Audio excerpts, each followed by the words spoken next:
Wagwan, what's happening, good people of the world? It's another week, another Bazenga, and this week took a Black Market Records in Nadi area, Palevo Thika Road, and of course we're gonna be hanging out with the baddest beat maker in Kanairo and beyond. When you hear Mavo on the beat, unajua hiyo beat inaenda kuundwa, inaenda kupikwa, inakuwa moto fire. Twende kazi tuangalia, taka tunanyesha kidogo, lazima kazi ifanywe. Let's go.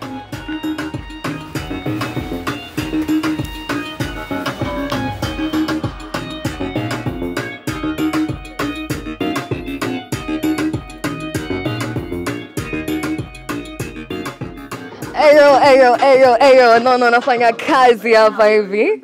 Hey, #1 beat killer in the 254 Wagwan Mavo. Mavo on the beat kama kawaida, kama uji unajifanya. Lazima, nani ajui beat killer sasa? Nani, yeah. Uko fiti mvua inakupelekaje? Kuna venye iwe the Kanairo? Baridi manze, unaona kuna baridi. Inatupeleka mbio, lakini kazi lazima tutufanye. Yeah. Sasa unafanya kazi gani? What projects do you have for us? Mimi as a person niko na projects zangu na wakia. Several collabos nimefanya zenye tunafaa kurelease hata from next year. Ndio najaribu kufinish ndio sasa tukienda holiday nisikuwe na pressure. Apart from that kuna pia wasanii nina ngoma couple of hits zenye zinafaa zikuwe zinatolewa from next year kuendelea. So hizo pia najaribu nimalize yani ndio nisikuwe na hiyo pressure tukienda sherehe ikuwe tu sasa ni sherehe. So unajua ni December. But right now you're a very busy man and I know it didn't start here. Kuna story behind it. Ebu tuchapie hiyo riba kiasi. Production nimeanza niseme Nakuru. After I graduated in campus, I went to nimesoma Kisumu Maseno University. So after that nikahama nikaenda Nakuru. So in Nakuru, before I used to be an artist. That's what people hata hawajui. I used to be an artist before hata nianze production. But then when I started learning production nililearn very fast. Then I started working in some studios in Nakuru. Kulikuwa na a studio inaitwa Atoki Request. Huko ndo nilikuwa nafanya kazi. So huko ndo actually nimelearn a lot of things. Then production came and took over. Other than part ya usanii. So instead of kujaribu kudodge, you know, those two things, it's not easy. Because production hata inahitaji a lot of time na a lot of dedication. So I had to put kando my artist side, niendelee na production. So I majored in production, nikafanya. So right now I've built my brand as a producer. So that's why I have decided, sasa nilete the artist side of me, so that nisiuwe pia. Yeah. And a lot of people were actually surprised because si wase wengi wanajua Mavo was formerly an artist. Tulitoa ngoma pale hivyo na William Tuva, Trio Mio pale, absolutely love him, na Reckless pale, si uchanga. Tell us about that track. How did it come into being? That track niliunda, one night nilikuwa nimeunda hiyo track. And then I just felt like hii track inafaa Reckless. Because you see, when I do a track, hata for all those other artists, najua flavor zao. There's a track nikiunda, najua tu hii chorus ni nani ndiye anaweza ua. So when I did the track, I just had the idea. So nika decide the only person naona anaweza deliver this thing ni Reckless. So nikasema instead of me doing it, na naweza incorporate somebody else who do it better than me for the chorus, nikasema nichapie Reckless, nikamtumia track mwenyewe akapenda. Yeah, so the next day alikuwa ameka chorus akanitumia. So after kunitumia, I liked the chorus, nikaandika my verse, nika record. After recording my verse, then I called Tuva. Hata before Trio Mio, call Tuva, nikamwambia niko na idea fulani. Because you see last year, I introduced Willis Raburu into the industry, right? Willis Raburu is an MC, a big MC and all that. So I said, nataka ni work na hao MCs wa bigi wote. So nikasema if last year I did it with Willis, this time I want to do it with Tuva. So I called him, nikamtumia track, akapenda, akasema definitely I'll be part of it. So akaeka Trio Mio, nikatumia manager wake, wakasikia, wakapenda, wakakuja, wakaeka verse, and the whole song was a vibe. Yeah. And there's been a lot of conversation about the Kenyan music industry. Wase wengi wanasema, music industry haiwezi kabisa. We're not doing anything. And as far as music is concerned, wewe ndo mpishi. Wewe uko jikoni na different artists. What can you say about the current state of the music industry? Unajua, what people don't understand, the math is is just very simple. Why don't our fans request our songs? it's very simple. Request our songs, Atoki Request mara 400. Yule presenter atakuwa forced kuicheza. Because we can't say our music is dead, yet these foreigners, when they come here, because I watch like definitely a lot of interviews with these foreigners, they know our sound, you know, and when you come back here, our guys say our sound is dead. It's just that Kenyans tunapenda kuiga, you know, za nje. Yeah, tunapenda za nje other than zetu. So we just, ni watu wetu ndio wa learn, you know, ku embrace our own first, you know. Yeah, charity begins at home. We just embrace our own, ndio itoke sasa huko nje. Yeah. Na kwa kila kitu kuna room for improvement. Do you think there are certain things that Kenyan artists can actually work on? Na kama ukiziangalia unaona ni vitu gani ambazo tunaweza polish tu kiasi?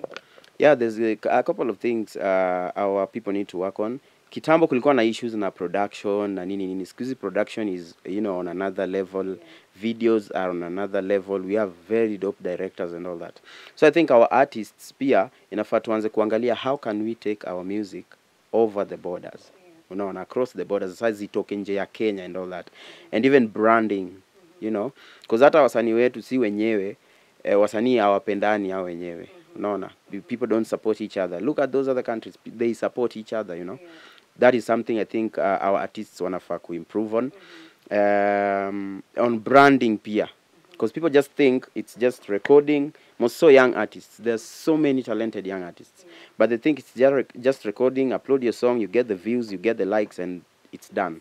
Yeah, so I think pia inafaa tukuwe na a lot of forums whereby we can teach the young artists, you know, how to brand yourselves, how to brand your song after ushaitoa, where and where. Most guys don't even know songs wanafaa wa register aje ikwe kwa streams, you know, go all over Spotify and all that. So I think pia inafaa tukuwe na a lot of forums. Actually, we are on discussion with that with Kina Willis Raburu. We want to create such a thing. Yeah. All right, we talk about support na mabeef kwa industry. Je, una beef na Magic's Enga? I don't know why every interview I get, they ask me that. I think ni venye hatujapata kuelewa why exactly or what's the reasoning and background behind it. Yeah. Long story short, mi sina beef na Enga, by the way. We used to be very good friends because tume grow, you know, from sisi wote. We used to like work together. Kuna tu zile 1, 2, 3 things, you know. You rub shoulders kidogo and all that. Yeah. Juzi tumeona Burna Boy na Wizkid wakiwa on stage pamoja performing very well. Quite recently pia P Square after 5 years ya kuwa na beef wamerudi waka share the same stage. Would it reach a point where you'd have to work with Magic's kwa hiyo production tafanya kazi pamoja for the sake of the industry? Yeah, I believe we will, because even recently I was told by my manager, because Sikwa had traveled, akaniambia he came around the studio, akaulizia kama niko and all that. Most definitely. Yeah, you never know. Maybe we'll solve whatever we have, whatever difference we have, because it's not something big, you know. We can solve it from Apple. We can, you know, even do a couple of things together, because we used to before. Yeah. All right. It's good to see that Mavo can actually be the bigger person. Now, in conclusion, there are a lot of young people who are watching back at home. Kuna mateens. Najua kuna inspiration mingi man. Lakini nataka utupatie top 3 for the young teenager mwenye ako nyumbani anataka kufanya mambo ya music engineering hapa, production, mixing, mastering. Wapatie matips. The first thing I would say, even before uanze kufanya hiyo, you know, production and all that, or whatever you want to do, number 1, you must be purpose driven. Okay? You must be purpose driven. Number 2, ukiwa kama dream yako ni production, ama, you know, you as an artist and all that, work towards that dream. Because you see, if you don't work towards achieving that dream, someone else will use you to achieve, you know, their own dreams. So work towards that dream. And then thirdly, patience and discipline. They go together. Yeah. Now, I'm about to toss him into action, and tunataka kuona hii process ya beat making inaanziaje, and I want to try rapping. I hear there's some new rappers in town, so I want to add to the music catalog of all the rappers we have in Kanairo. Wacha tuone kaya yangu itaweza ama itauma nje. So Mavo, utaniundia kabita hapa ninge pale studioni tuone kama inaweza. Sasa, all right, let's go.